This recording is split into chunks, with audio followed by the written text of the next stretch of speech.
Bismillahirrahmanirrahim. Assalamualaikum warahmatullahi wabarakatuh.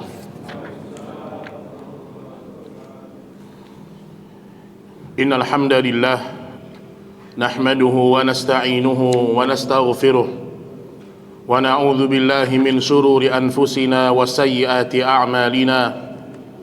Man yahdihillahu fala mudilla lahu wa man yudlil fala hadiya lahu. Ashhadu an la ilaha illallah wahdahu la syarika lah wa ashhadu anna Muhammadan abduhu wa rasuluh. Ya ayyuhalladzina amanu taqullaha haqqa tuqatih wa la tamutunna illa wa antum muslimun. Ya ayyuhan nasu taqu rabbakumul ladzi khalaqakum min nafsin wahidah wa khalaqa minha zawjaha wa batha minhuma rijalan katsiran wa nisaa'a wattaqullaha alladzi tasaaluna bihi wal arham innallaha kana 'alaikum raqiba. Ya ayyuhalladzina amanu taqullaha wa qulu qawlan sadida yuslih lakum a'malakum wa yaghfir lakum dhunubakum wa man yuti'illaha wa rasulahu faqad faza fawzan 'azima. Amma ba'du fa inna asdaqal hadithi kitabullah wa khairul hadi hadi Muhammadin sallallahu alaihi wasallam wa syarrul umuri muhdatsatuha fa inna kulla muhdatsatin bid'ah wa kulla bid'atin dhalalah wa kulla dhalalatin finnar. Ma'asyiral muslimin, ma'asyiral muslimat, ikhwan dan akhwat rahimani wa rahimakumullah. Alhamdulillah, kita bersyukur kepada Allah. Pada malam hari ini kembali kita melanjutkan pembahasan Kitab Tauhid yang ditulis oleh Syekh Muhammad bin Abdul Wahhab At-Tamimi rahimahullahu ta'ala. Alhamdulillah, pada pertemuan yang lalu kita sudah masuk pada dalil yang berkaitan tentang perintah bertauhid dan berbakti kepada kedua orang tua.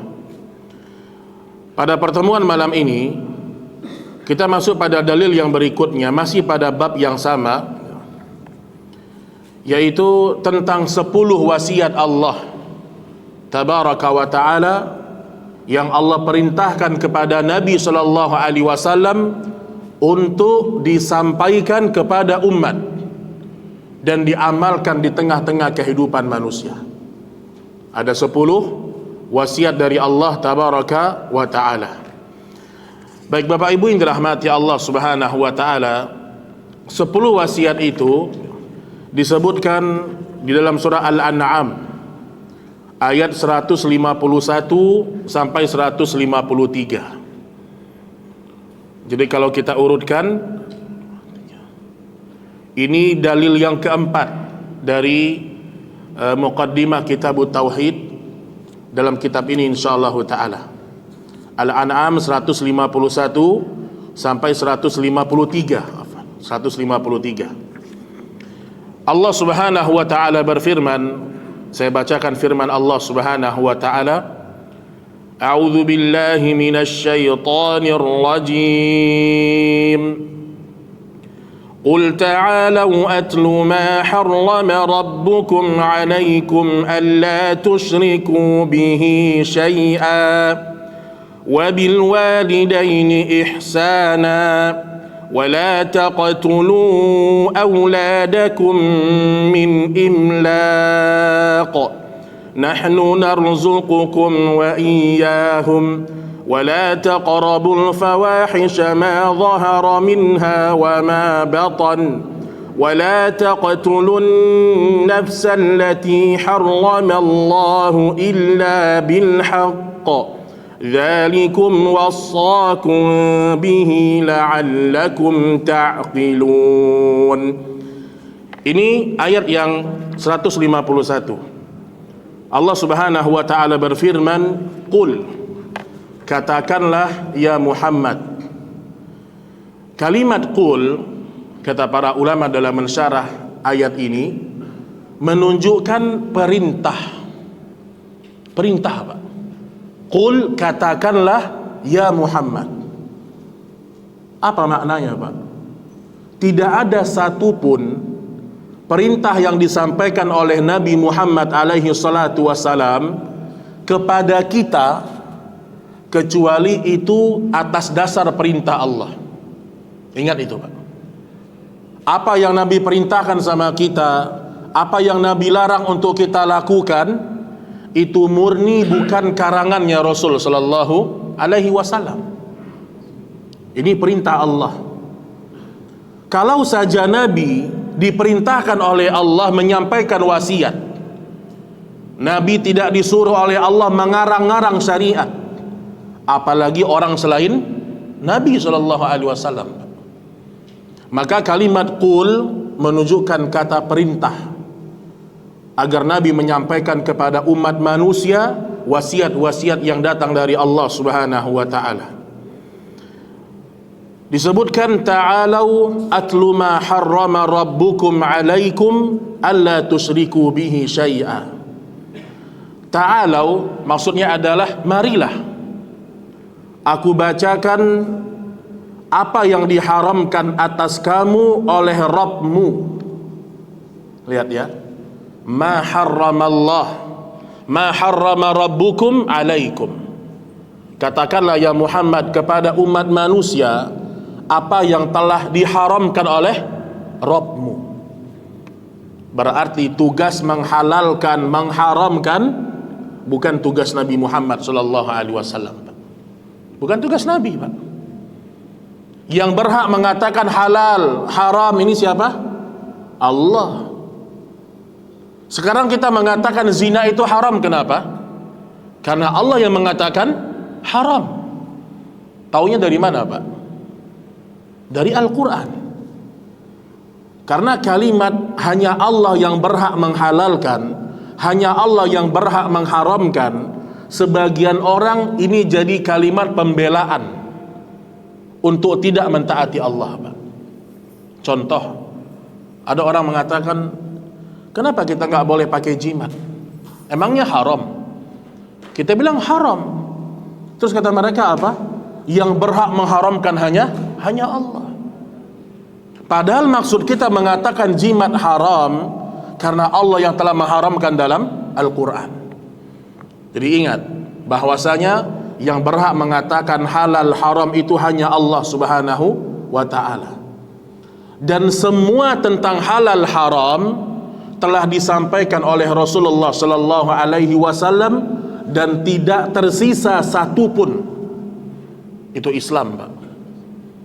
Sebagaimana Rasul sallallahu alaihi wasallam bersabda, innal halala bayyin wa innal harama bayyin. Sesungguhnya yang halal itu sudah jelas. Ya halal itu jelas, Pak. Wa innal harama bayyin. Yang haram itu juga sudah jelas. Wa bainahuma umurun mustabihat. Namun di antara keduanya ada perkara yang samar-samar. Perkara yang samar-samar dalam agama Allah disuruh kita untuk meninggalkan. Perkara yang gak jelas halal atau haram ini tinggalkan. Karena barang siapa yang meninggalkan sesuatu yang syubhat, dia telah menjaga kehormatan agamanya, dia telah menjaga kehormatan imannya, jemaah.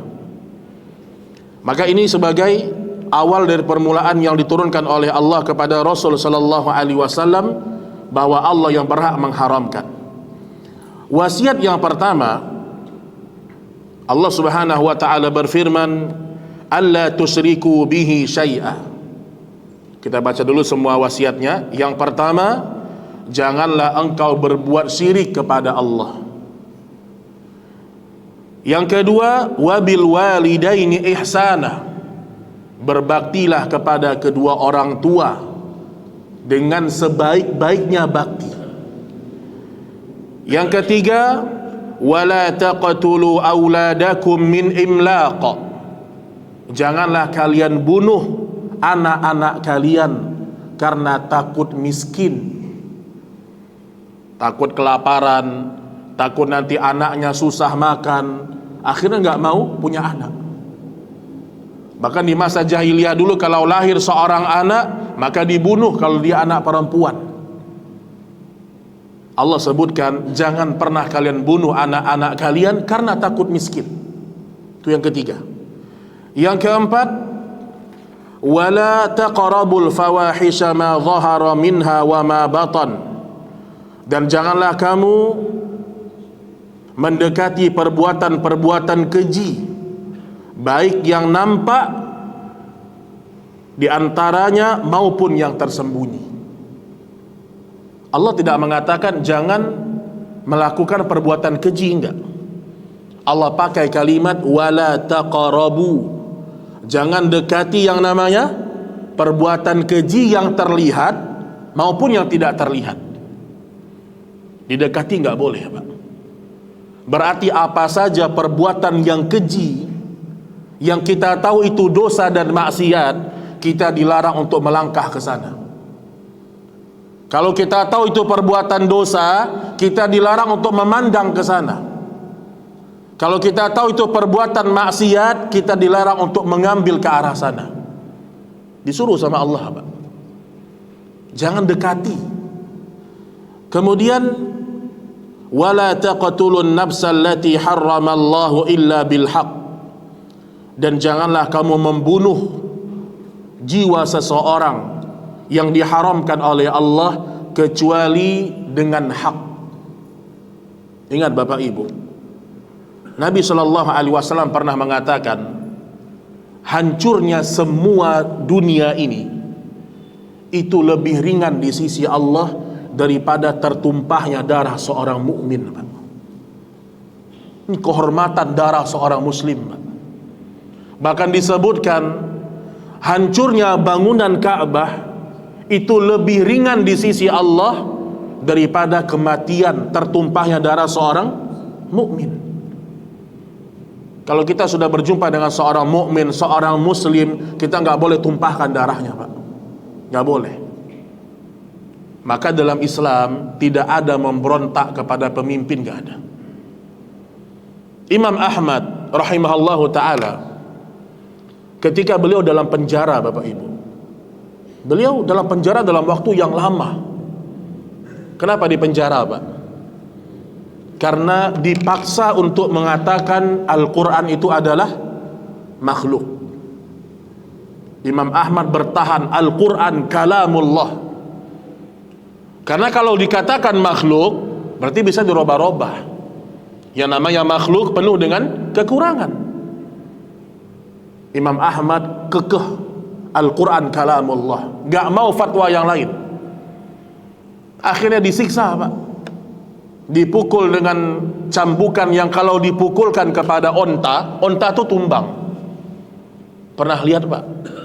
Cambukan dipukul ke onta tumbang.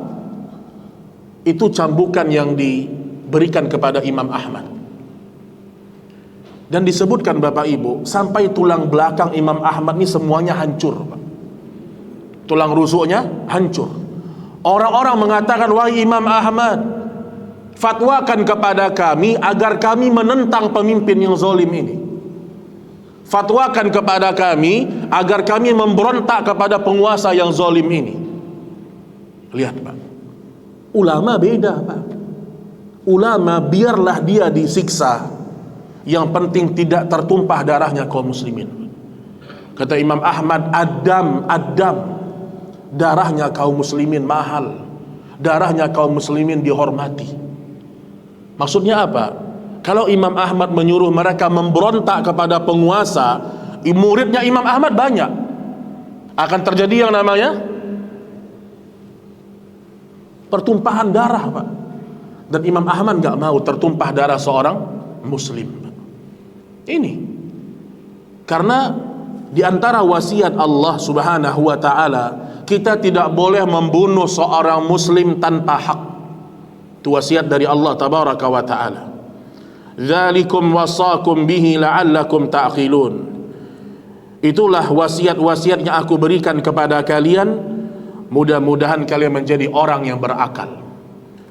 Ayat yang berikutnya Allah berfirman, وَلَا تَقْرَبُوا مَالَ الْيَتِيمِ إِلَّا بِالَّتِي هِيَ أَحْسَنُ حَتَّى يَبْلُغَ أَشُدَّهُ وَأَوْفُوا الْكَيْلَ وَالْمِيزَانَ بِالْقِسْطِ la nukallifu nafsan illa wus'aha wa idza qultum fa'dilu walau kana dza qurba wa bi'ahdillahi awfu dzalikum wassaakum bihi la'allakum tadhakkarun. Wasiat yang berikutnya, wala taqrabu malal yatim illa billati hiya ahsan hatta yablugha asyuddah. Dan janganlah kamu mendekati hartanya anak yatim. Jangan dekat-dekat dengan harta anak yatim. Illa billati hiya ahsan hatta yablugha asyuddah. Kecuali dengan cara yang lebih bermanfaat hingga ia dewasa dan dia mengerti dengan harta yang dia punya. Jangan dekati harta anak yatim kecuali dengan tujuan mengembangkannya, memanfaatkan yang lebih besar sampai dia dewasa. Di sini kata para ulama, kalau kita pegang harta anak yatim, Pak, kalau kita tidak amanah, jangan pegang. Jangan kita yang megang harta anak yatim. Kalau kita bisa amanah, yang paling terbaik, harta ini kita putar. Bukan untuk hidup kita, tapi supaya harta ini bermanfaat, menjadi lebih besar jumlahnya, tapi dengan cara yang paling terbaik sampai anak ini dewasa. Jadi Allah menyuruh kita untuk jangan dekat-dekati harta anak yatim kecuali kalian benar-benar bisa amanah. Sama dengan harta-harta yang lain. Kalau ada orang memberikan kepada masjid, kita sebagai orang yang diamanahkan pengurusnya, orang memberikan zakat mal kepada masjid, itu segera, Pak. Jangan ditahan-tahan sehingga terkadang harta itu tertahan setahun 2 tahun, Pak. Ada masjid di Pondok Bambu, Pak, saya nggak perlu sebut masjidnya, daerah sekitar Jakarta Timur. Itu pengurusnya subhanallah, Pak, berlomba-lomba, Pak, bagaimana saldo masjid itu besar. Nanti berbangga-bangga, oh di masa saya saldo 2 miliar, tapi di masa pengurus yang baru cuma 1 miliar, gagal ngurus masjid, kata dia. Subhanallah. Padahal itu harta zakat mal umat yang gak disalurin, Pak. Ingat, kalau kita memegang hartanya kaum muslimin, salurkan di jalan yang bermanfaat. Kemudian wa auful kaila wal mizana bil qist, dan sempurnakanlah takaran dan timbangan dengan adil. Nanti kita akan bahas satu-satu insyaallah taala. Allah menyuruh kita untuk menyempurnakan takaran dan bersikap adil dalam menimbang, Pak. Pernah tes nggak, Pak, kejujurannya umat Islam, Pak? Saya pernah tes, Pak. Saya beli beras di beberapa toko yang berbeda, Pak. Beli di toko ini 5 kilo, beli di sini 5 kilo, beli di sini 5 kilo. 5 toko yang berbeda, timbang di rumah. Beda-beda, Pak, Masya Allah. Di toko ini kurang sekian gram, di toko ini cuma 4 kilo lebih sedikit. Karena mereka menakar dengan timbangan yang tidak adil. Dulu di masa Rasul Sallallahu Alaihi Wasallam, Nabi masuk ke dalam pasar. Nabi lihat dari kejauhan ada seorang yang menjual semacam gandum.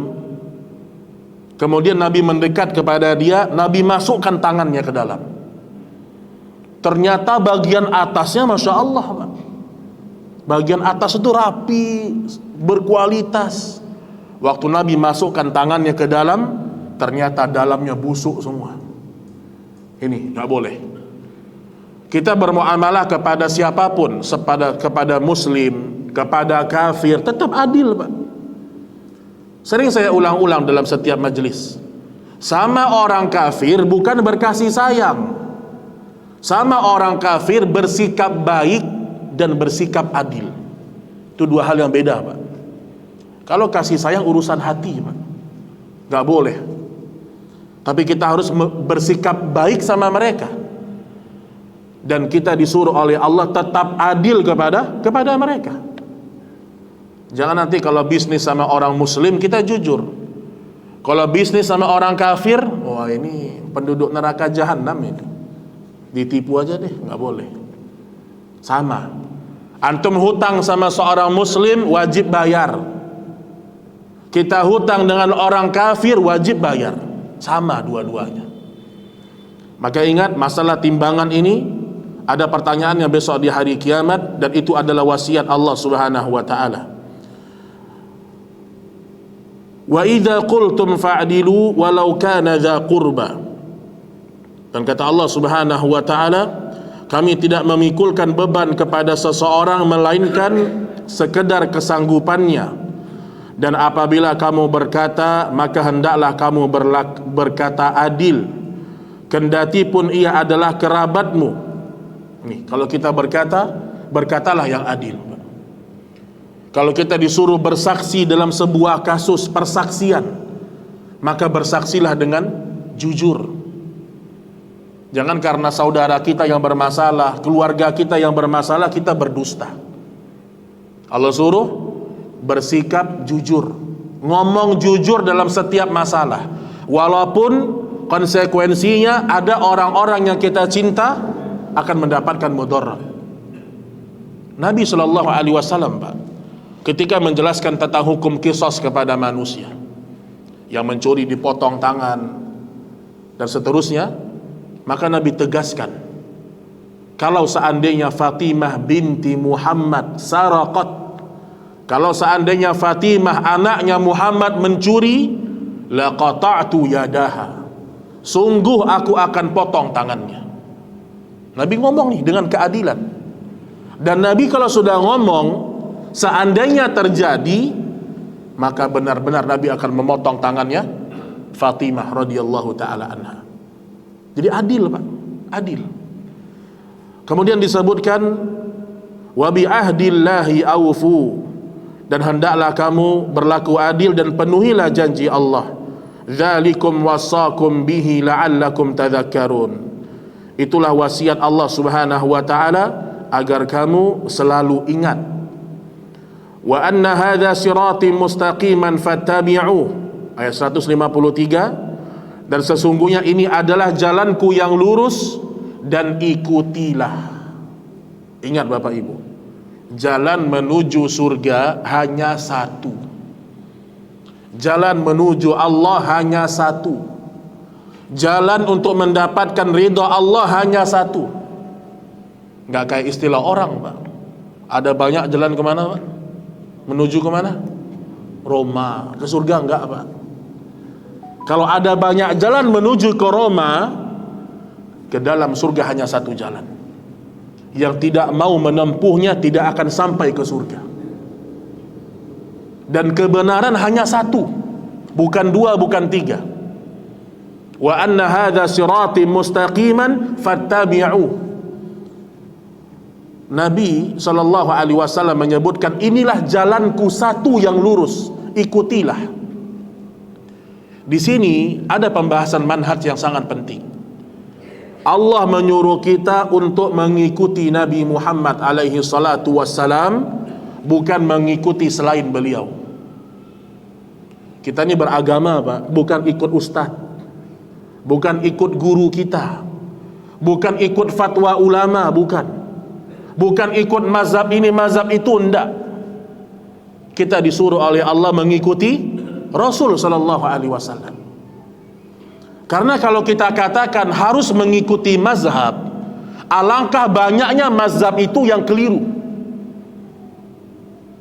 Antum kalau lihat kitab-kitab para ulama tentang fatwa-fatwa mereka, sebahagiannya ada ribuan fatwa yang salah, Pak.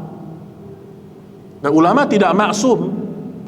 Makanya Abdullah bin Abbas ketika berdiskusi dengan para sahabat, ketika berbicara masalah haji tamattu, terjadi perdebatan, Pak, antara Ibnu Abbas dengan sebagian sahabat.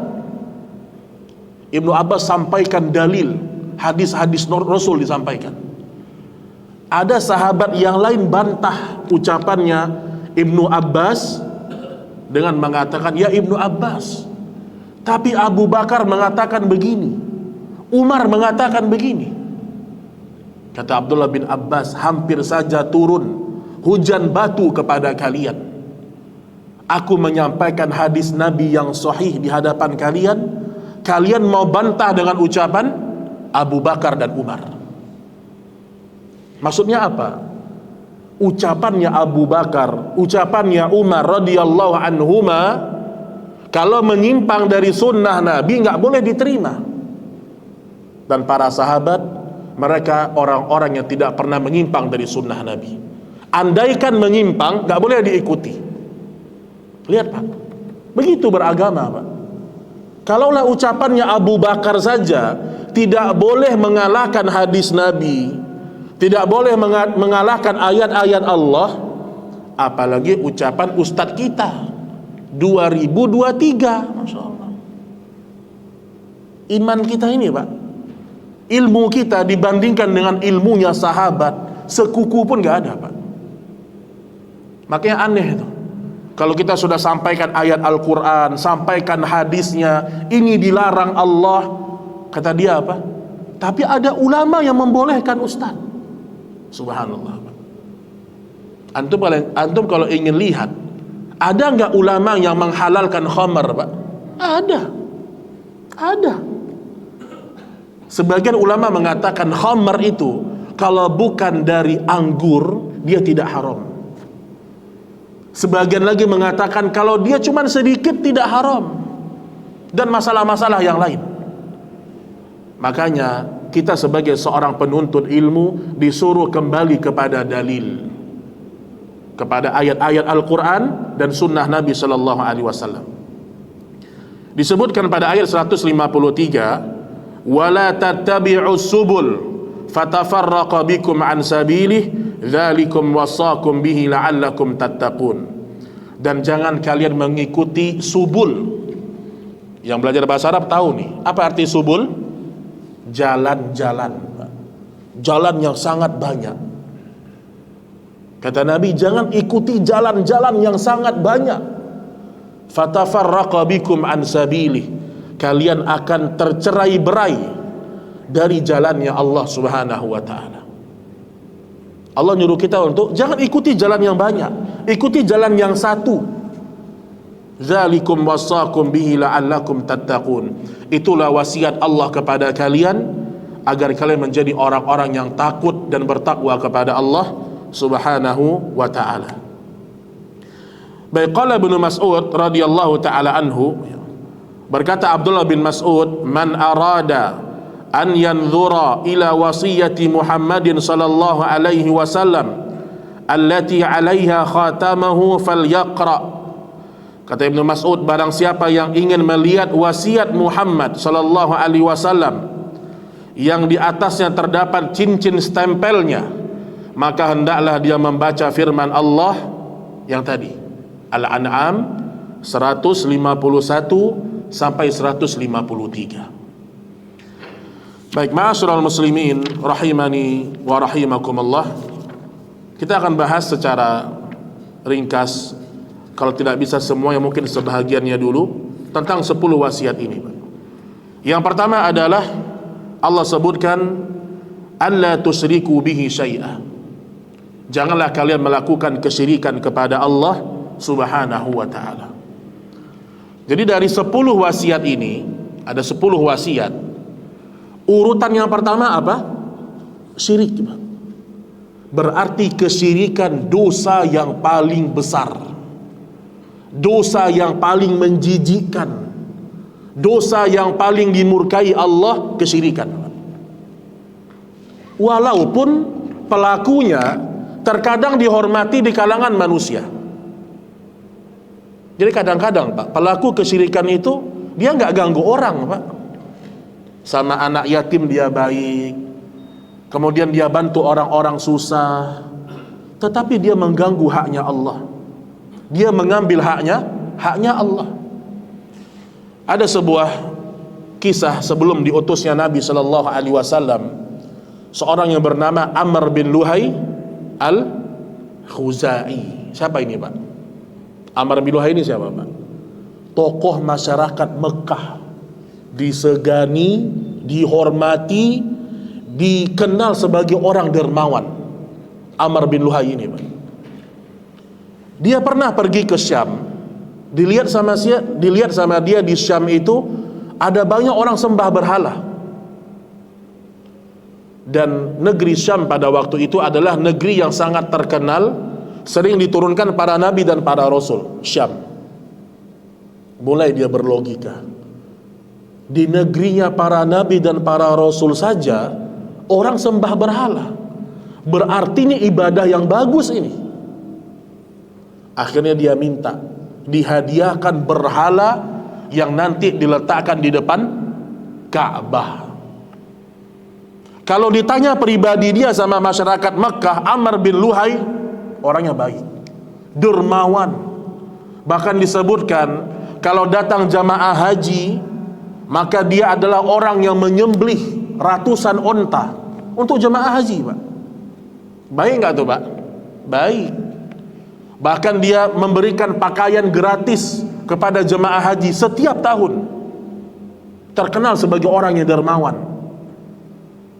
Berlalulah kisah beliau ketika Nabi diutus menjadi seorang rasul. Nabi sedang sholat. Ketika Nabi sedang sholat, tiba-tiba beliau mundur beliau dalam sholat. Selesai sholat, para sahabat nanya, "Ya Rasulullah, kenapa mundur ke belakang?" Apa jawaban Nabi? Allah memperlihatkan dalam sholatku Amr bin Luhai al-Khuzai menarik-narik ususnya dalam neraka jahanam. Lihat, Pak. Kenapa? Karena dia orang yang pertama kali mencontohkan kesyirikan di kota Mekah. Dia yang mengajak orang melakukan kesyirikan. Dia yang menyesatkan umat di kota Mekah. Sama masyarakat dikenal dermawan. Ketika dia jatuh kepada kesyirikan, bahkan dia mengajak manusia kepada kesyirikan, Nabi dilihatkan oleh Allah dia sedang menarik ususnya dalam neraka jahanam. Ini ingat jemaah. Jadi kadang-kadang ada orang seperti itu, Pak. Dia percaya sama cincin, percaya sama jimat, dipakai kemana-mana. Tapi kalau urusan bangun masjid, dia bangun masjid. Ada orang minta tolong, dia kasih.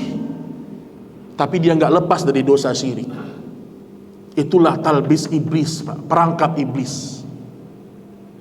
Maka ingat jemaah yang dirahmati Allah, orang yang baik bukan orang yang baik hanya kepada sesama manusia. Orang yang baik adalah orang yang tahu dengan haknya Allah Subhanahu wa ta'ala. Baik, sekarang saya tanya jemaah. Ini baru masalah syirik aja udah mau azan, Mbak, Masya Allah ya. Ada 10 wasiatnya nih. Tapi gak apa-apa, kita bahas pelan-pelan ya. Karena saya tidak ingin membahas satu bab, satu pertemuan. Ini kurang bagus ya. Terlalu terburu-buru. Bapak Ibu yang dirahmati Allah, ada seorang, dia menyembah iblis. Dosa gak, Pak? Dosa.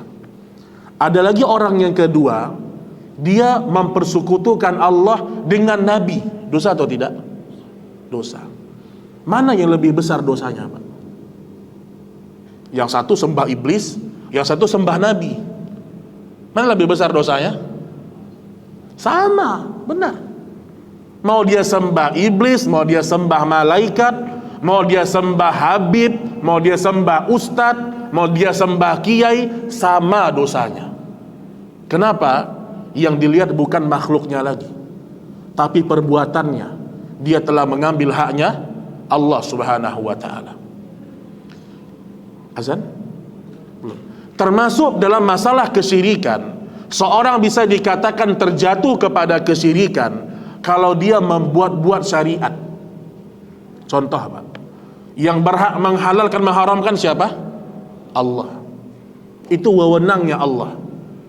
Berarti kalau ada orang sekarang dia menghalalkan sendiri, dia mengharamkan sendiri, dia buat aturan sendiri, itu sama dengan dia menyandengkan dirinya sama dengan Allah. Jadi pembahasan syirik bukan hanya sembah berhala, bukan. Pembahasan syirik termasuk pada bab ketika kita mengarang-arang syariat. Kita bilang ini halal, ini haram, semau kita. Itu sama saja kita sedang menyamakan diri kita dengan Allah Subhanahu wa ta'ala. Seram itu, Pak. Makanya hati-hati, Pak. Yang paling berbahaya itu kalau ustadz yang ngajak umat kepada kesyirikan, Pak. Kayak kisah tadi Amr bin Luhai. Disebutkan oleh para ulama, kalau seandainya Amr bin Luhai ini bukan tokoh masyarakat, kemudian dia bawa berhala diletak depan Ka'bah, orang gak akan sembah. Karena gak terkenal Amr bin Luhai. Tapi karena dia tokoh masyarakat, disegani, sehingga dianggap semua perbuatan dia adalah perbuatan yang baik. Hati-hati, Pak. Makanya ulama itu ada dua, ulama su' dan ulama rabbani. Ustadz itu bukan ulama, Pak. Ustadz, ulama beda tuh, Pak. Ini ada orang ustadz atau ulama. Enggak, ustadz, ulama. Ulama itu ada dua, ulama su', ulama rabbani. Ulama su' siapa? Ulama-ulama yang mengajak umat ke pintu-pintu neraka jahanam. Ulama rabbani adalah ulama-ulama yang mengajak umat kepada Allah. Wa man ahsanu qawlan mimman da'a ila Allah wa amila salihan. Siapa lagi yang ucapannya lebih baik daripada seseorang yang mengajak manusia kepada Allah. Ingat, tugas ustaz, tugas dai mengajak umat kepada Allah, bukan mengajak umat kepada ormas, bukan mengajak umat kepada partai. Enggak, Pak. Mimbar masjid ini jangan dipakai untuk mengajak umat kepada partai. Enggak, Pak. Karena Allah mengatakan apa? Mimman da'a ilallah. Yang namanya tugasnya Rasul, tugasnya para duat, mengajak umat kepada Allah. Itu tugas kita. Bukan mengajak kepada komunitas, mengajak kepada ormas, mengajak kepada partai, mengajak kepada yayasan. Enggak. Kita ini berdakwah kepada umat, mengenalkan umat kepada Allah. Itu adalah perintah yang datang dari Allah Subhanahu wa taala kepada orang-orang yang berdakwah. Tapi kita lanjutkan insyaallah setelah salat Isya dengan tambahan materi dan beberapa tanya jawab insyaallah taala. Aqulu qawli hadza wassalamu alaikum warahmatullahi wabarakatuh. Rahim. Assalamualaikum warahmatullahi wabarakatuh. Alhamdulillah wassalatu wassalamu ala Rasulillah wa ala alihi wa ashabihi wa mawalah wa la haula wa la quwata illa billah. Kaum muslimin dan kaum muslimat rahimani wa rahimakumullah. Kita lanjutkan insyaallah sebelum kita buka sesi tanya jawab, ya. Baik, itu kita anggap selesai wasiat yang pertama dari Allah Subhanahu wa taala. Wasiat yang kedua, kata Allah Subhanahu wa taala, wabil walidaini ihsana. Dan hendaklah kalian berbuat baik kepada kedua orang tua kalian. Kita sudah sampaikan pada pertemuan yang lalu, khusus pada bab berbakti kepada kedua orang tua. Disebutkan oleh Imam Al-Qurtubi rahimahullahu ta'ala, berbakti kepada kedua orang tua berarti menjaganya, melindunginya, melaksanakan semua perintahnya selama tidak menyimpang dari wahyunya Allah, memerdekakan keduanya dan tidak berkuasa atas keduanya. Kita sudah bahas pada pertemuan yang lalu tentang kewajiban seorang anak berbakti kepada orang tua. Kemudian wasiat yang berikutnya, wala taqtulu auladakum min imlaq nahnu narzuqukum wa iyyahum. Dan janganlah kamu membunuh anak-anakmu karena takut miskin, dan kami akan memberikan rezeki kepadamu dan kepada mereka. Dalam sebuah hadis yang sahih dari Ibnu Mas'ud radhiyallahu taala anhu disebutkan, qultu ya Rasulullah ayu dzanbin a'zam indallah. Wahai utusan Allah, apa dosa yang paling besar di sisi Allah? Qal an taj'ala lillahi niddan wa huwa khalaqaka. Engkau menjadikan sekutu bagi Allah padahal Dia yang telah menciptakanmu. Qultu thumma ay. Kemudian apalagi ya Rasulullah? An taqtula waladaka khasyah an yat'ama ma'aka. Yang kedua, kamu membunuh anakmu karena takut dia makan bersamamu. Itu yang kedua, Pak. Setelah dosa syirik, yang kedua termasuk dosa yang paling besar, membunuh anak-anak karena takut miskin. Nah, di sini kata para ulama, membunuh dalam artian bukan hanya sekedar dia lahir kemudian dibunuh, enggak. Termasuk juga pada bab ketika anak itu sudah ditiupkan ruh. Berapa? 120 tahun, Pak. 120 hari, ya. Ditiupkan ruh nih. Kalau sudah ada ruhnya, apapun kondisinya wajib menerima takdir Allah. Dokter bilang nih anak kayaknya ada potensi cacat, nggak boleh dibunuh, nggak boleh dibunuh. Sebelum ditiupkan ruh, kalau memang ahli yang mengatakan mudaratnya lebih besar kalau diteruskan, maka tidak mengapa. Tapi kalau sudah ditiupkan ruh, maka dia adalah manusia. Kalau dia meninggal dunia, dia sama, diberi nama, kemudian dia juga disebutkan sebagian dimandikan, dikafankan, dan dimakamkan. Karena dia adalah makhluk yang sudah memiliki nyawa. Termasuk juga di sini larangan bagi suami istri yang mereka menikah niat tidak mau punya anak. Orang dulu, Pak, pengen nikah, pengen punya banyak anak. Orang sekarang bukan karena takut miskin, tapi apa? Nggak mau diganggu. Apa istilahnya sekarang tuh? Ada tuh istilahnya tuh. Chill, apa tuh istilahnya? Ada kan? Ah, itu. Itulah pokoknya ya namanya. Nikah nggak pengen punya anak. Lihat, kadang-kadang hidupnya cuma sekedar formalitas, Pak. Suami sibuk sendiri, istri sibuk sendiri. Bahkan sebagian sampai pada titik, kalau saya selingkuh, jangan marah sama saya. Kalau kamu selingkuh, saya juga gak marah sama kamu. Jadi pernikahan hanya formalitas, Pak. Nah, maka yang disinggung dalam ayat ini, hendaknya seorang kalau dia menikah, dia berharap ada anak soleh yang lahir dari pernikahan mereka. Maka termasuk dosa besar membunuh anak-anak karena dia takut miskin. Adapun kalau seorang wanita dia KB nih, niat dia bukan karena takut miskin, tapi mengatur ya perkembangan pendidikan anaknya. Mungkin dia kasih jarak 2 tahun supaya dia bisa lebih maksimal mendidik anak pertama, anak yang kedua. Maka sebagian para ulama membolehkan. Sebagian ulama membolehkan karena dasar pendidikan maslahat. Tapi kalau karena takut miskin dan seterusnya, hukumnya haram, Pak. Ingat Bapak Ibu, semua dosa-dosa besar ini itu ada kaitannya dengan keyakinan, Pak. Semua wasiat-wasiat Allah ini berkaitan dengan keyakinan. Kenapa Allah murka kepada seorang ayah yang membunuh anaknya karena takut miskin? Karena masalah tauhid nih sebenarnya.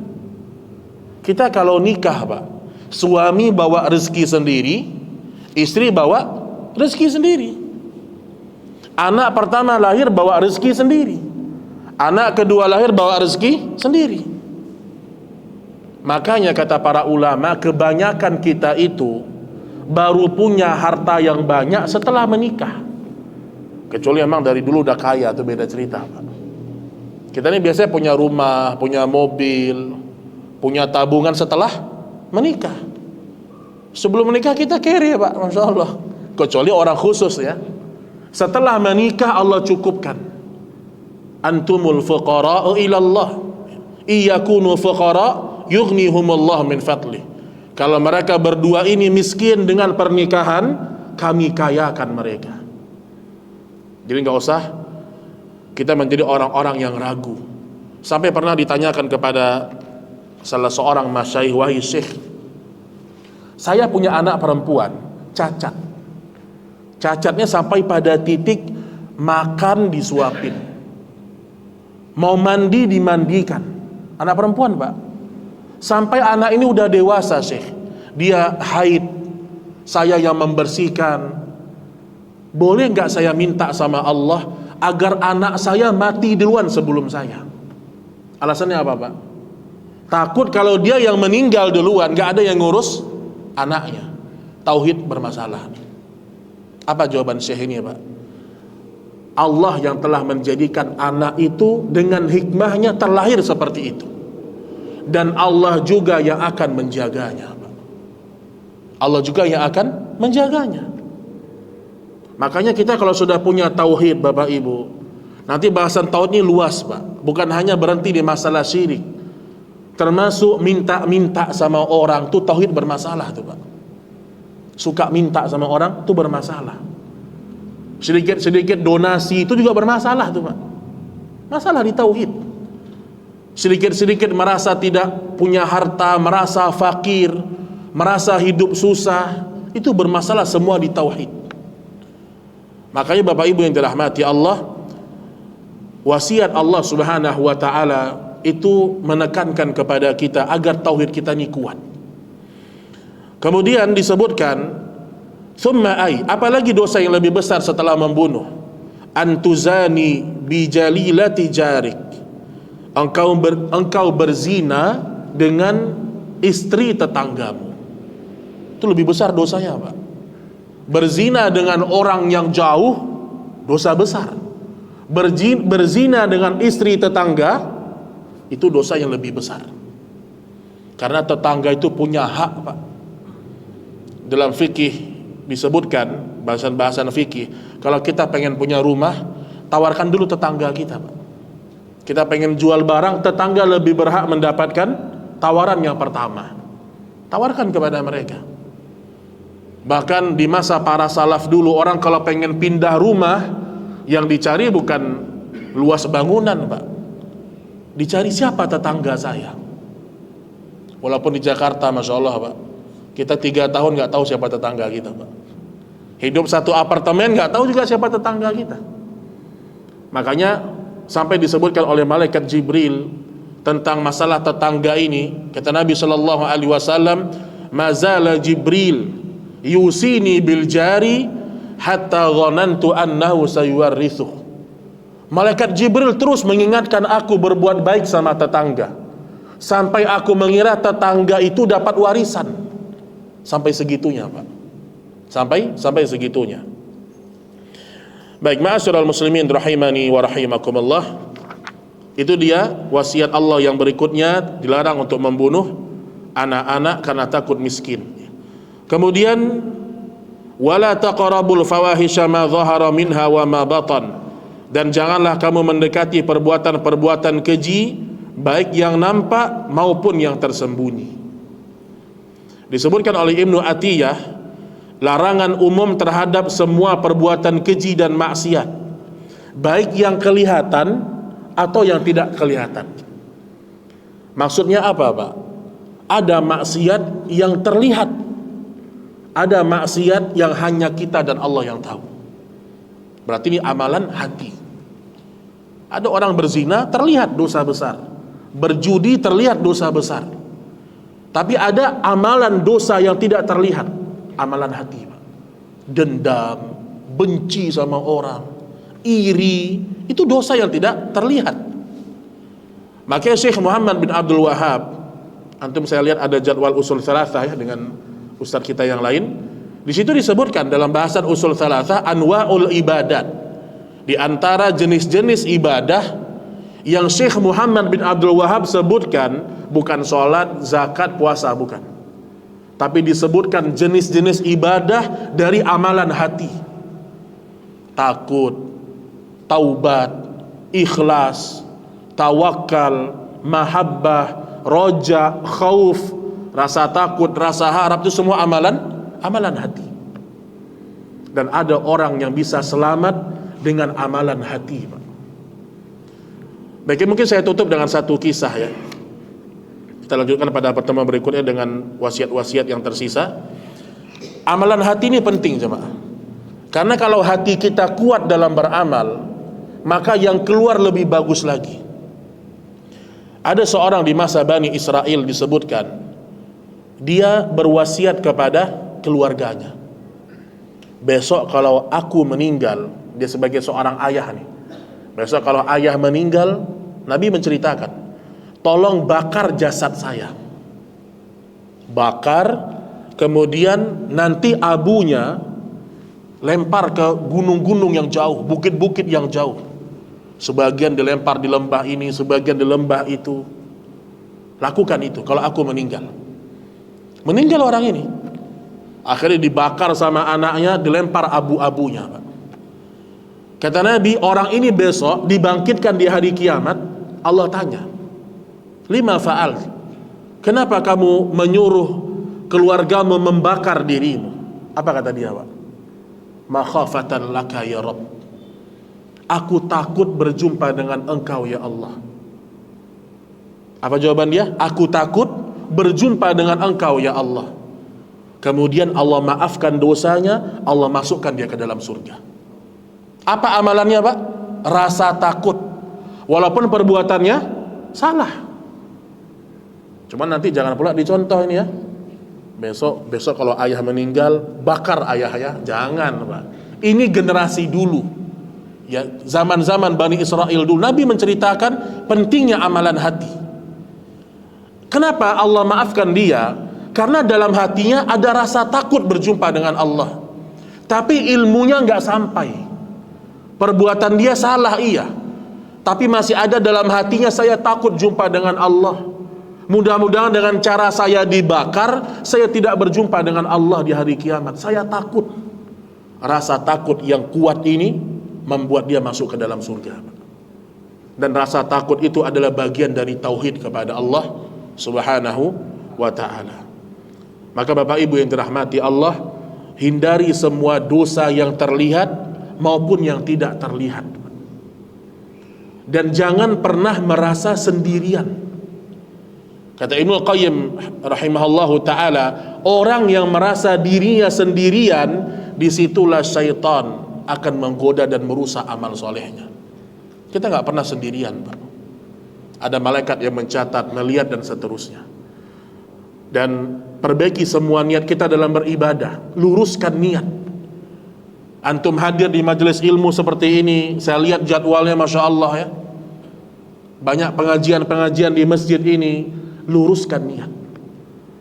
Karena ilmu itu kalau hanya sekedar menambah catatan, menambah pengetahuan, dia nggak bermanfaat, Pak. Ilmu yang bermanfaat membuat kita semakin takut sama Allah. Itu ilmu yang bermanfaat. Al-ilmu khasyatullah. Ilmu yang membuat kita semakin ingin berjumpa dengan Allah. Itu ilmu yang bermanfaat. Imam Ahmad ketika ditanya, man ashabul hadith indana, siapa orang-orang yang ahli hadis di masa engkau wahai Imam Ahmad? Kata Imam Ahmad rahimahullah, ashabul hadis indana man yasta'milul hadis. Ahli hadis di masa kami yang kami tahu adalah mereka yang mengamalkan hadis Nabi sallallahu alaihi wasallam. Pengamalan, Pak. Dapat satu ilmu, diharamkan berbuat syirik, tinggalkan syirik itu. Dapat lagi ilmu baru, dilarang bergibah, bertekad untuk tidak pernah gibah setelah itu. Para sahabat begitu, Pak, belajarnya, Pak. Ada salah seorang sahabat, dia nanya sama Nabi, ya Rasulullah, ausini, berikan aku wasiat. Apa kata Nabi? La tasabbunna ahadan, jangan pernah kamu mencela siapapun. Apa kata sahabat ini? Semenjak itu aku pegang prinsip ini. Sampai aku wafat, aku tidak pernah menghina siapapun tanpa hak. Lihat, Pak. Satu kali dapat ilmu cukup bagi mereka. Satu kali mereka mendengarkan wasiat Nabi, mereka pegang sampai mereka meninggal dunia. Karena yang besok ditanyakan Allah di hari kiamat bukan berapa banyak ilmu kita, bukan, tapi berapa banyak yang sudah kita amalkan.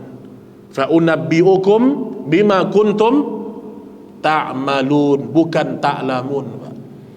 Allah akan tanyakan kepada kalian di akhirat tentang perbuatan kalian. Karena ilmu hukum asalnya hanya wasilah, Pak. Ilmu bukan tujuan. Ilmu hanya wasilah yang bisa membuat kita sampai pada kebenaran. Kalau wasilahnya salah, prakteknya juga salah. Wallahu ta'ala a'lam bissawab. Mungkin sebelum kita akhiri, kalau ada pertanyaan dipersilahkan jemaah sekalian. Ya, silahkan, Pak. Ya. Waalaikumsalam warahmatullahi wabarakatuh. Ini masalah sholawat, Pak. Ada masalah salawat. Bapak Ibu, salawat itu diperintahkan atau tidak, Pak? Diperintahkan. Dia ibadah atau tidak? Ibadah. Dia sama seperti sholat, sama seperti puasa, sama seperti zakat, memiliki aturan. Antum nih mau zakat fitr, Pak, zakat fitrah nih, tapi ngeluarin duitnya setelah selesai id, zakat nggak tuh, Pak? Enggak, sedekah jatuhnya. Antum ingin akikah anak yang baru lahir, tapi yang antum sembelih kuda, kan lebih mahal, Ustaz. Akikah nggak itu, Pak? Bukan.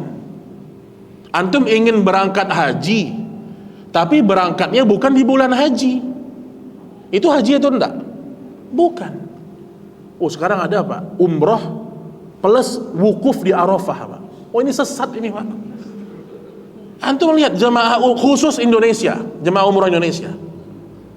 Ada jemaah umroh itu umroh plus wukuf di Arafah.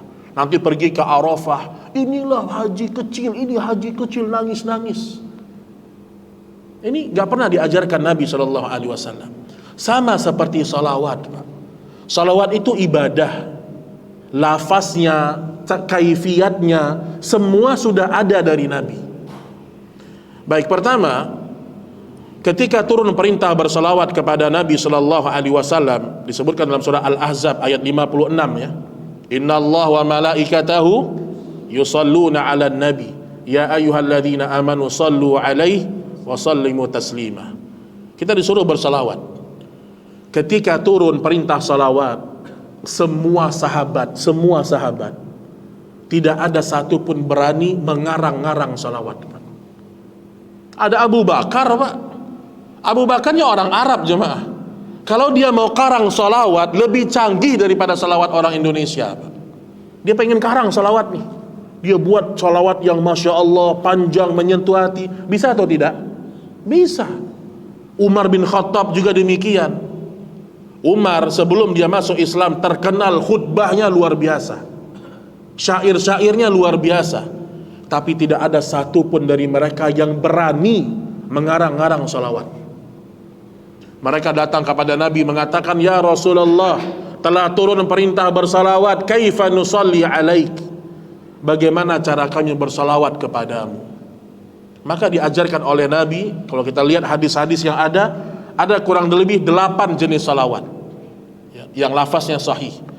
Contoh salawat Ibrahimiyah, ketika kita salat tuh, Allahumma salli ala Muhammad wa ala ali Muhammad, dan seterusnya. Juga misalnya Allah sallallahu alaihi wasallam, itu juga benar. Atau Allahumma salli wa sallim wa barik alaihi, itu juga benar. Ada 8 jenis. Yang gak ada apa? Salawat nariyah gak ada, Pak. Ini murni karangan orang. Salawat Jibril, pernah lihat di YouTube, Pak? Yang nonton banyak, Pak. Salawat Jibril, baca 5.000 kali, baca 10.000 kali, dapat ini, dapat itu. Dibaca 1.000 kali gak dapat, berhenti dia salawat. Ya. Ingat jemaah, salawat itu lafaznya harus sesuai dengan apa yang Nabi ajarkan. Cuman masalahnya, yang mengarang-ngarang salawat itu bukan orang awam. Yang ngarang doktor, yang kuliahnya juga ke Timur Tengah. Kadang-kadang begini, Pak Ustadz, buatin dong salawat untuk saya. Mantap. Dibuat sama ustadznya salawat khusus dari ustadz ini, baca nih.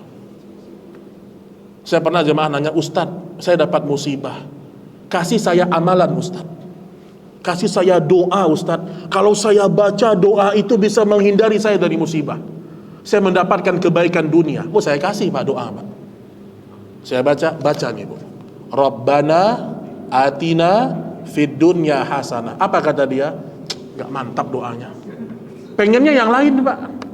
Pengennya doa yang gak ada di Quran, gak ada di hadis. Padahal doa yang paling afdol dalam Al-Quran. Pengennya beda. Nah ini nih. Makanya tidak benar kalau ada selawat yang dikarang-karang. Dan ingat, antum berselawat sampai 10 juta kali pun, tapi yang antum baca bukan salawat yang diajarkan Nabi, itu bukan salawat yang mendatangkan syafaat. Itu yang pertama. Kemudian yang kedua sama, termasuk berharap salawat mendapatkan ini, mendapatkan itu. Terlalu rendah cita-cita kita, Pak. Oh, pengen dapat mobil Mercy, salawatin. Pengen dapat ini, salawatin. Di mana dia belajar ini? Di mana? Apa pernah Nabi dulu sahabat disuruh baca ini, Gak pernah, Pak. Nabi selalu mendidik para sahabat ketika beramal, harapkan surga Allah. Lihat dalam masalah saf pertama aja, apa kata Nabi, Pak? Kalau seandainya kalian tahu apa yang aku lihat dari surga itu, kalian akan datang ke masjid mengambil saf yang pertama, walau kana hadwan, walaupun harus merangkak kalian. Sampai Nabi menanamkan kepada para sahabat, kalau mau beramal, pahala cukup. Karena berharap dunia terlalu remeh, Pak. Terlalu remeh. Dunia ini gak ada nilainya, jemaah. Gak ada nilainya kalau dibandingkan dengan akhirat yang Allah siapkan untuk kita. Jadi begitu kurang lebih, Pak. Jadi tinggalkan selawat-selawat yang tidak pernah diajarkan oleh Nabi.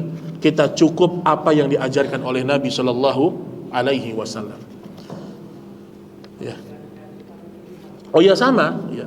Ini biasanya para ibu-ibu nih biasanya nih. Ibu-ibu ngumpul majelis taklim, nyanyi-nyanyi, pakai lipstick, subhanallah. Di masjid lagi, Pak, kadang-kadang. Bapak Ibu, la talbisul haqqa bil batil. Jangan campur adukkan hak dengan yang batil. Itu kita bisa bahas dari sisi hukum musik. Ada rebananya, ada perempuannya. Emang pernah Pak Aisyah main rebana gitu, joget-joget gitu pernah? Ini ada sebagian majelis taklim, perempuan di sekelilingnya, tengah-tengahnya ustad. Waduh. Oh, iman ustadnya kuat tuh, Pak. Masya Allah. Perempuan di sekelilingnya, tengah-tengahnya ustadnya. Sebelum pengajian rebana dulu. Subhanallah. Jangankan itu, Pak. Imam Hasan Al-Basri mengatakan, kalau engkau mengajarkan wanita Al-Quran yang diajarkan, jangan berdua-duaan. Jangan berdua-duaan. Maka ulama mengatakan kalau belajar tahsin, kalau memang ada guru perempuan mengajarkan perempuan, itu lebih utama, Pak. Ini jangan laki-laki ngajarkan perempuan Al-Quran. Itu hal yang kurang bagus. Orang kalau tahsin yang dilihat apa? Bibir.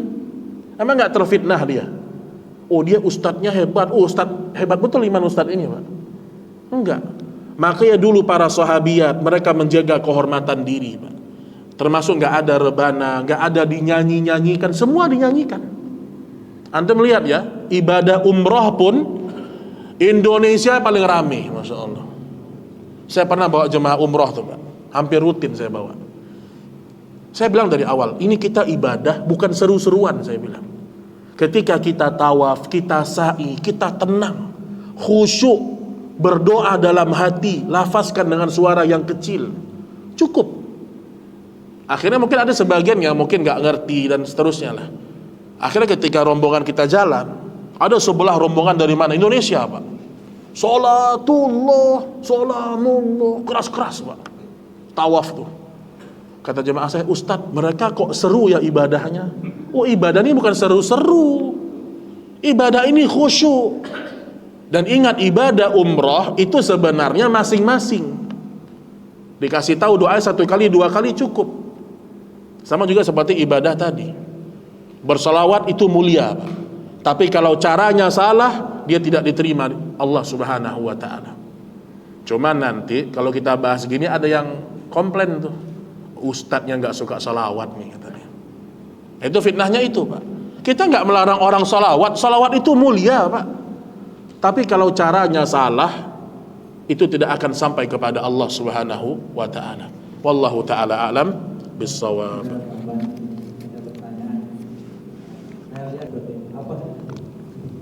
Masya Allah. Ya.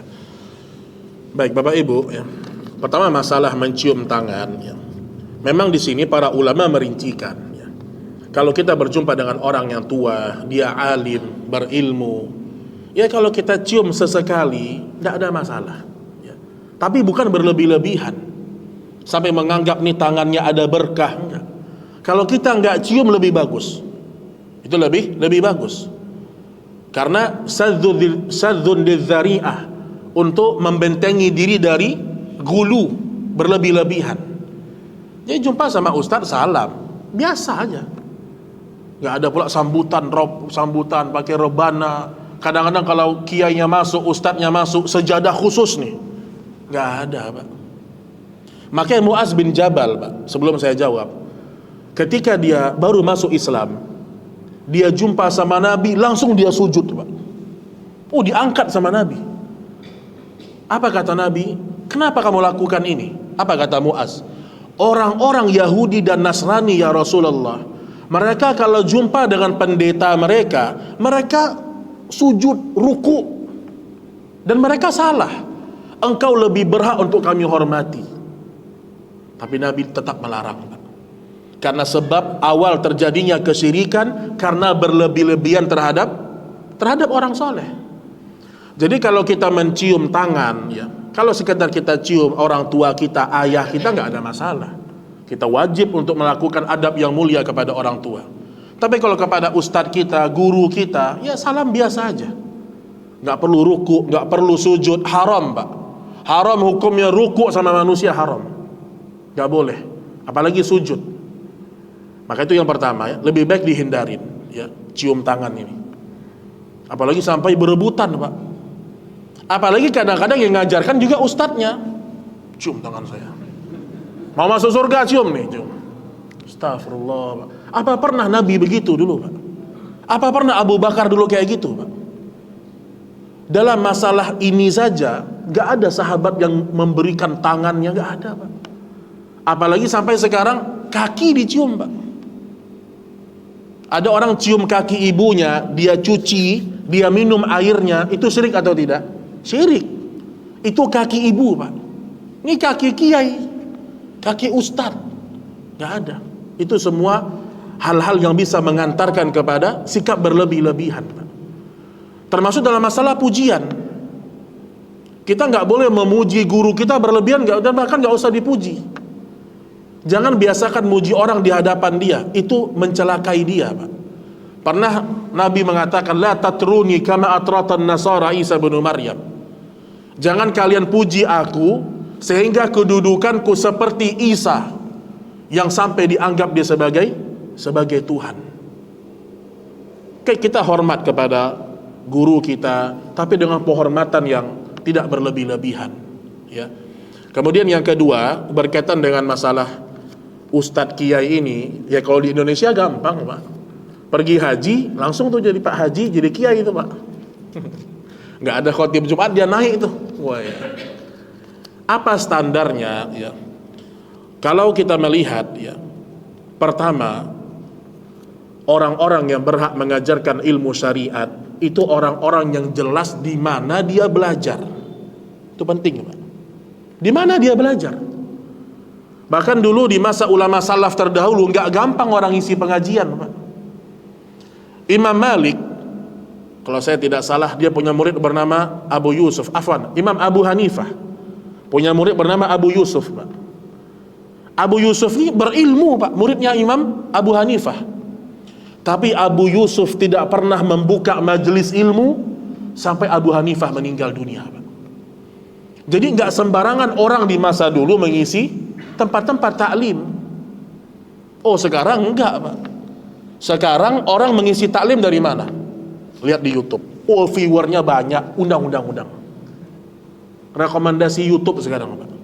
Kalau dulu tanya kepada orang alim, wahai syekh, apakah si fulan sudah berhak mengajarkan ilmu? Direkomendasikan.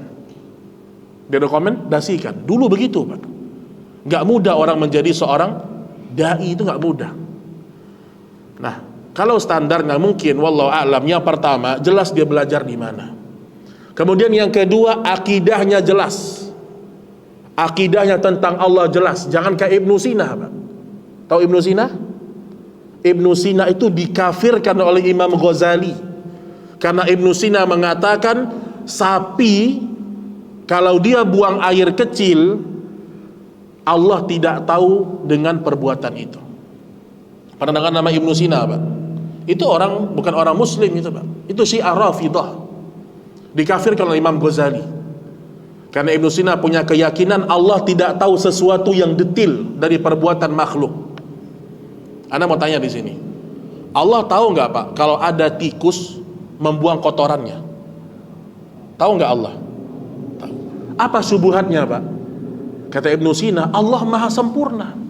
Kalau Allah tahu sesuatu yang receh-receh, berarti Allah nggak mulia. Itu syubhatnya Pak. Padahal tidak ada satupun yang terjadi kecuali Allah tahu. Maka Ibnu Sina langsung dikafirkan karena dia mengatakan Allah tidak tahu perbuatan detail dari makhluk. Nah, jadi akidah pun harus selamat, ya. Akidah pun harus selamat. Kemudian dia ngerti dengan bahasa Arab, ya. Karena kalau kita hanya mengandalkan terjemahan, ya, kemudian apalagi nggak bisa baca Quran, ini lebih kacau lagi Pak. Maka dulu Jundub bin Abdillah mengatakan ta'allamnal iman qabla al-Quran. Dulu kami belajar iman sama Nabi, akidah, kemudian belajar Al-Quran sama Nabi. Oh sekarang enggak Pak, baru masuk Islam dakwah Pak. Harusnya mu'allaf itu baru masuk Islam belajar dulu, baru dia berdakwah. Belajar dulu 10 tahun ke pondok, ke ma'had, baru dia mengajarkan ilmu sama manusia. Kenapa? Kalau mereka terjun langsung, akan banyak kesesatan yang mereka sampaikan. Berat Pak. Nah maka dia harus mengerti dengan bahasa Arab, baca Qur'annya juga bagus, ya. Dan yang paling penting adalah dia dikenal sebagai seorang yang direkomendasikan belajar kepadanya. Itulah Pak, mungkin secara umum ya. Tapi perlu diingat, jangan kita yang menilai ustadz Pak. Ini ada misalnya ustadz diundang ke masjid nih, ada orang duduk di jauh sana, jauh bukan di sini Pak, jauh situ ya misalnya. Dilihatnya ustadz dari jauh. Oh ustadz ini selera saya nih, oke nih. Orang awam menilai ustadz bisa nggak Pak? Nggak bisa. Datang lagi ustadz lain, dinilainya lagi, wah ini kurang bagus nih, salah ini. Yang tahu ustadz itu benar atau tidak siapa? Ustadz juga. Yang tahu dokter ini bagus atau tidak siapa?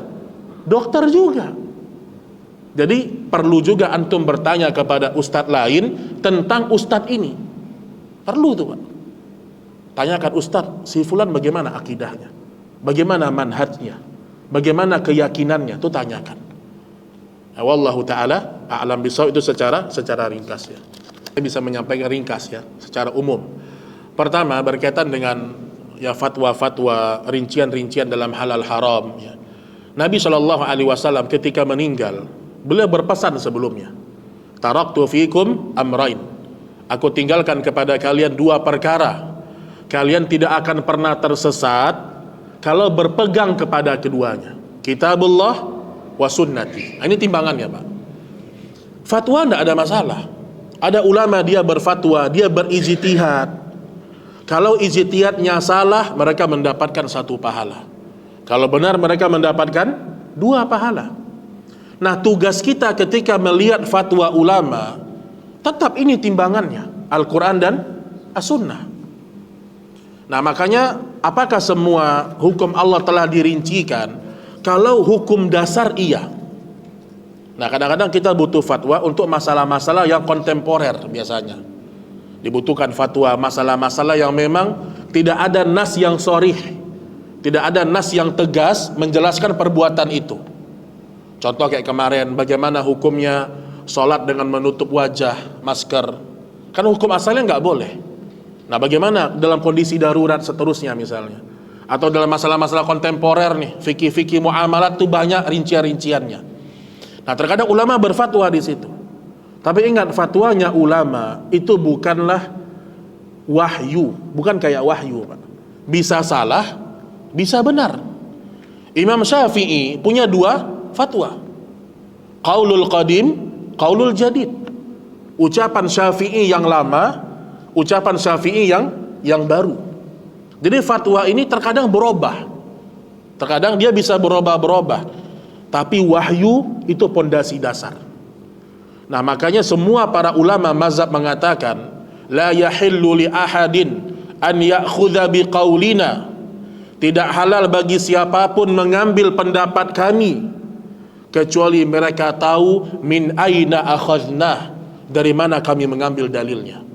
Itu Abu Hanifah, Imam Malik, Imam Syafi'i, Imam Ahmad mengatakan semakna dengan itu, Pak.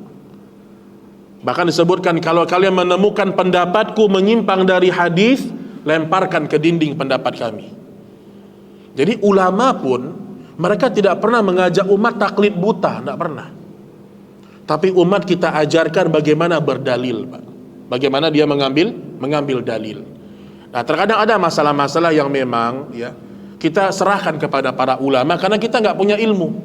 Ilmu itu dalam sekali. Contoh, ilmu tentang masalah periwayatan hadis. Ini hadis sahih, ini hadis ini. Kita nggak punya ilmu, Pak. Maka para ulama, Imam Bukhari ketika membukukan Bukhari itu, udah kita kembali kepada Imam Bukhari. Termasuk pentasih hadis itu ada ahlinya. Kita boleh merujuk kepada mereka. Tapi ada masalah-masalah yang kita harus menuntut ilmu. Kita cari tahu sendiri. Fatwa tidak mengapa, tapi dia tidak mengikat. Dia bukan wahyu. Makanya setiap fatwa yang datang kita timbang dengan Alkitab dan As-Sunnah. Kalau sesuai kita ambil, kalau tidak sesuai ya kita tidak ambil fatwa tersebut. Wallahu taala alam bissawab. Kemudian yang berkaitan dengan berdakwah kepada pemimpin, ya, ini bahasan yang sangat luas ya. Allah Subhanahu wa taala berfirman, kuntum khaira ummatin ukhrijat linnas ta'muruna bil ma'ruf wa tanhauna 'anil munkar wa tu'minuna billah. Kalian umat-umat terbaik yang dikeluarkan dari manusia. Kenapa? Mereka al-amru bil ma'ruf wa nahyu 'anil munkar. Ini ayat bicara tentang siapa, Pak? Tentang sahabat, bukan tentang kelompok tertentu. Dan ini ayat masih global. Hukum asalnya kalau ada orang melakukan kesalahan kita nasihatin.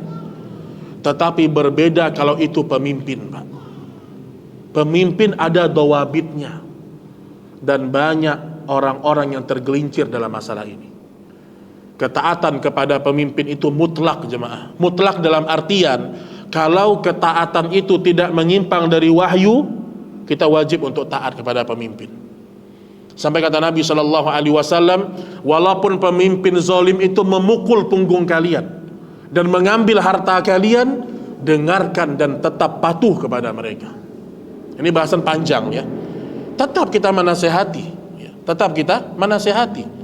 Kalau kita mampu sampai kepada mereka, lakukan. Kalau nggak mampu, gugur kewajiban kita. Makanya dulu ya, Nabi Musa ketika Allah menyuruh Musa berdakwah kepada Fir'aun, apakah Nabi Musa memberontak, Pak? Enggak. Nabi Musa, Allah sebutkan dalam Al-Quranul Karim, faqula lahu qawlan layyinan la'allahu yatadzakkaru aw yakhsha. Wahai Musa, wahai Harun, datanglah kepada Fir'aun, ucapkan kepada Fir'aun itu kalimat yang layyin, kalimat yang lembut, kalimat yang hak. Itu Fir'aun, Pak. Pemimpin kita enggak kayak Fir'aun, Pak. Berarti lebih berhak dia mendapatkan kalimat-kalimat baik dari kita.